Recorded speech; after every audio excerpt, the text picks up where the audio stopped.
Hello, welcome to Reality Vomit Podcast, an extension of the Vomit series of podcasts. As always, I'm your host, Mac Taylor, here today to talk about some Big Brother Canada 9, Episode 5, last night's eviction episode. So we're going to talk about the episode proper. Since this is a live show that took place last night, we don't really have a lot of live feed stuff to cover. Pretty much just the results of the HOH that we're going to talk about. But I will let you know when that's coming. Right there at the end of the podcast so that you know to jump out if you don't want to know until Monday's episode who won HOH. And then I'm just going to talk about my thoughts moving forward in the game. But nevertheless, we got a whole lot of episode to still discuss. So we start out, Austin still thinks the week is going very smooth for her. She still thinks she's playing very well.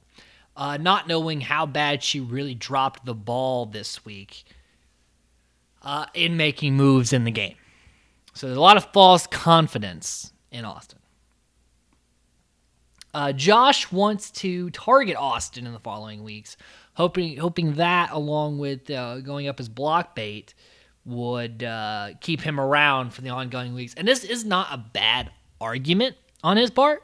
It actually makes a lot of sense to keep a huge target in the house for some of these people.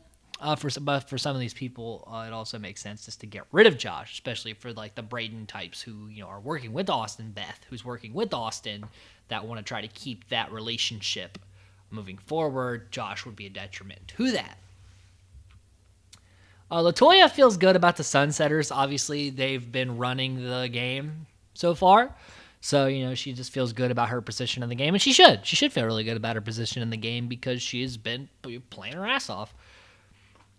And then we finally get revealed on the show that the contingency of Rohan, Kyle, Tina, and Tara are the other alliance on the other side of the house. So Tina has, obviously LaToya has offered this spot and turned it down. So Tina has really put herself in the best possible position moving forward.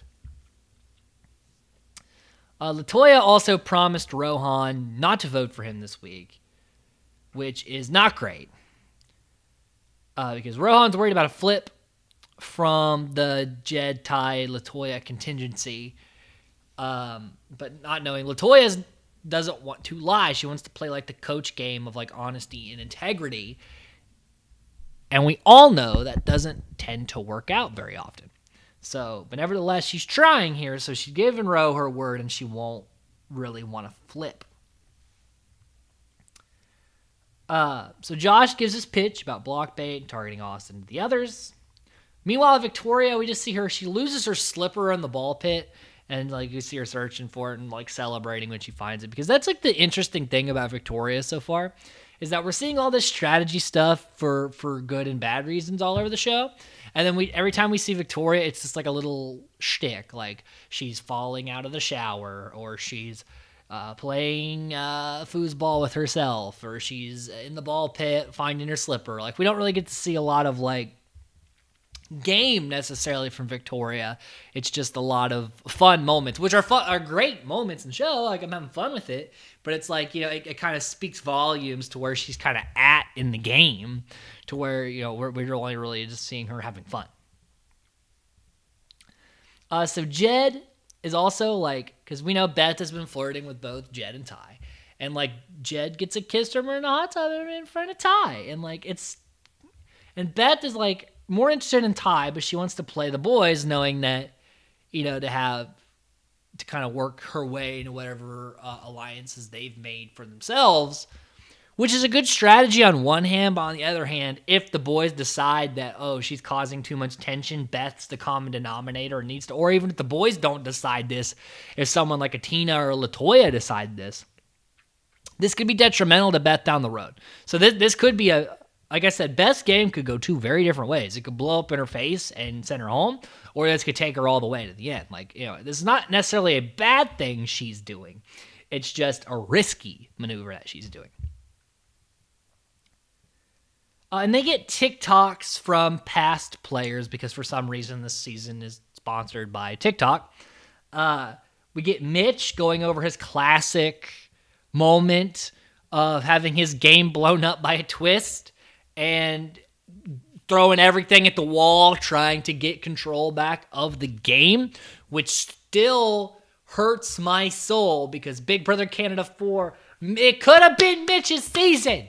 It could have been Mitch's season. We all wanted it. He was doing so good. And it was no fault of his own that shit blew up in his face.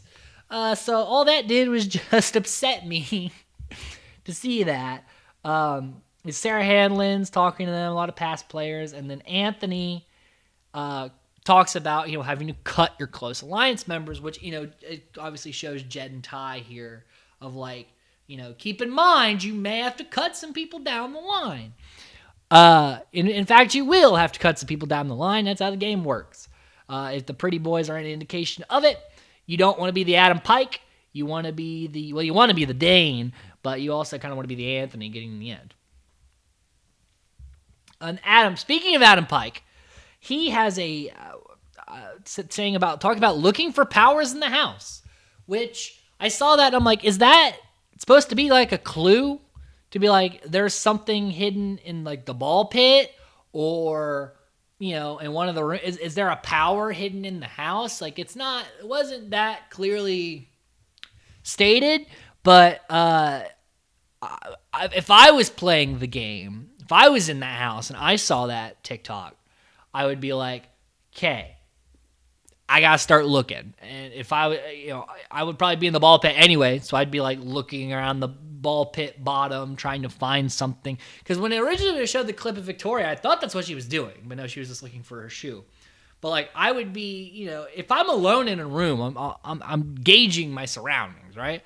So I feel like this TikTok wasn't for nothing, which again is a really weird sentence for me to say. So the Sunsetters do consider flipping on Rohan. In fact, this goes back and forth a couple of different times. It isn't as prominent in this episode as it was obviously on the feeds, because that was like the thing on the feeds was like, is it going to be Ro? Is it going to be Josh? It went back and forth and back and forth and back and forth. But they do consider taking out Rohan. And for people like LaToya and Jed and Ty, this is the correct move.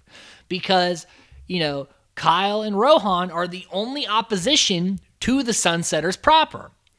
And even Kiefer realizes Ro may be a threat, and we may regret not taking him out. And not necessarily for me even, but for you guys. The only person Rohan staying benefits directly with the Sunsetters is Tina and Beth. Because they could try to play the different sides of the house. No one else benefits from another side staying in the house. But nevertheless, at least they do consider it. And LaToya is the only one like, well, I promised Rohan my vote. Like, I can't. And again, this is where like the honesty thing, you're either going to lose or look like a hypocrite. You cannot play one of these reality games with honesty and integrity. You have to lie. You have to deceive. That is the name of the game. And Beth really worried about Rohan going, because if Rohan goes, Austin's pissed that her HOH didn't go her way, and she loses that connection with Austin, which is not great. So again, for Beth and Tina, this is great to not flip, to keep Josh going home. But for everybody else, it should probably be Ro. But also for the television aspect, for good TV, we need Rohan to stay. As much as I love Josh, I said it in the last podcast, we need Rohan to stay.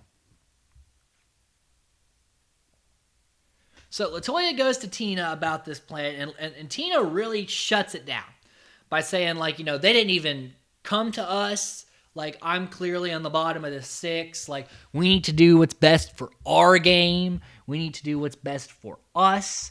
And really says, like, we need to do what's better, for the group. We need to be a group. And anytime that you talk about the well-being of the group, that's all LaToya cares about. She's not a single, minded person. She is thinks about the group, which is, I think, going to be her downfall in this game. And Tina is very smart to play that side of her and to get LaToya basically to agree to do what she wants to do without even having to approach the group herself. Josh tells Jed that Rohan threw out his name and also pitches, I'm the least threatening, I'm going after Austin, and that Austin was a part of the Pretty Boys 2.0 paranoia scheme, which she was a part of it. So Jed plays up to the paranoia and calls a house meeting, which is a staple of Big Brother that we always see.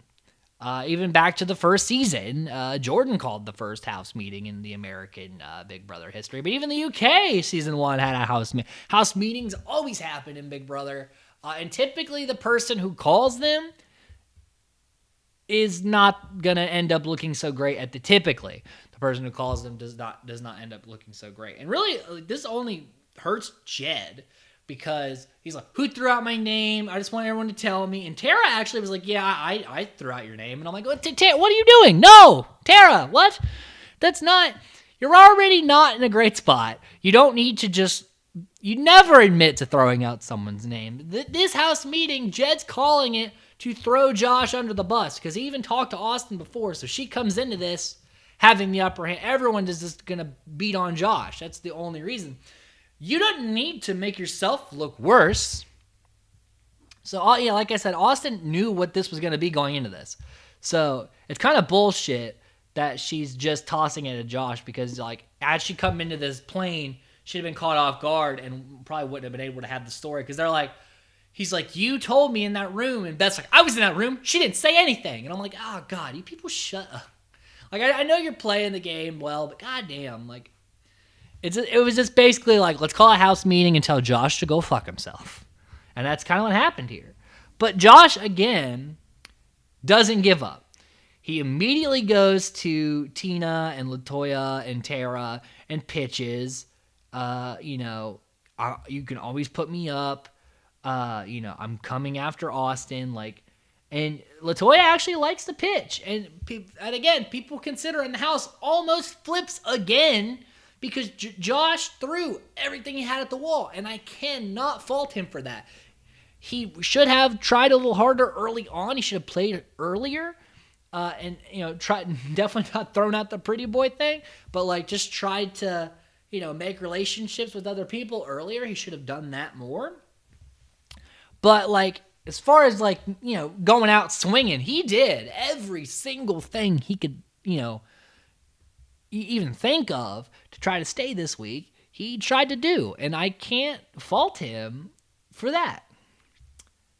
However, we get to the vote, and by a unanimous 10-0 vote, Josh is evicted. He seems okay with it. He seems genuinely excited just to watch how this season plays out, because he's like, now that I'm gone, sides have to start throwing out names, and things are going to get this game's going to get dirty. It's not as easy as going after me. And I'm like, yeah, you're 100% correct, Josh, and I'm glad that you went so we could see that. But I'm also I feel for you. I'm sorry that you had to be in the spot, but I'm glad at least you're self-aware enough to come out of this with the good head on you. And in goodbyes, Beth does reveal these Sunsetters, which he was surprised about some of the names thrown out in that group.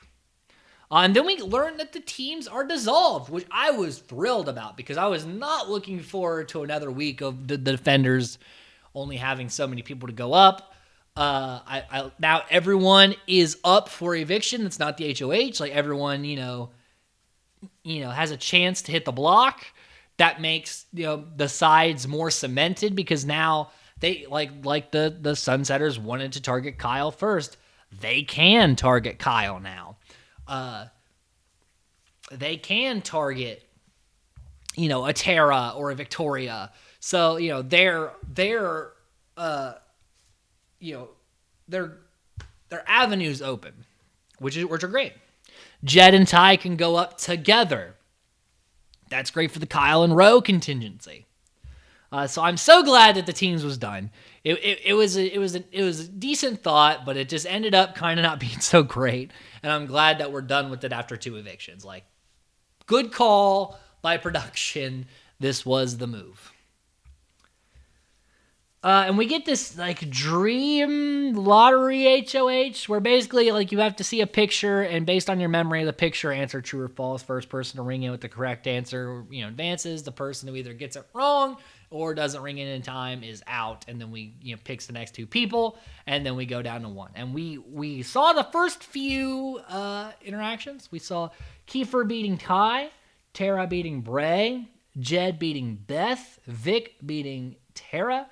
And then Kiefer and Rohan were getting ready to square up as the episode ended. So now we're going to, again, this is going to be a brief spoiler about who won HOH. So if you don't want to know who won HOH, like, subscribe, all that. Jump out now.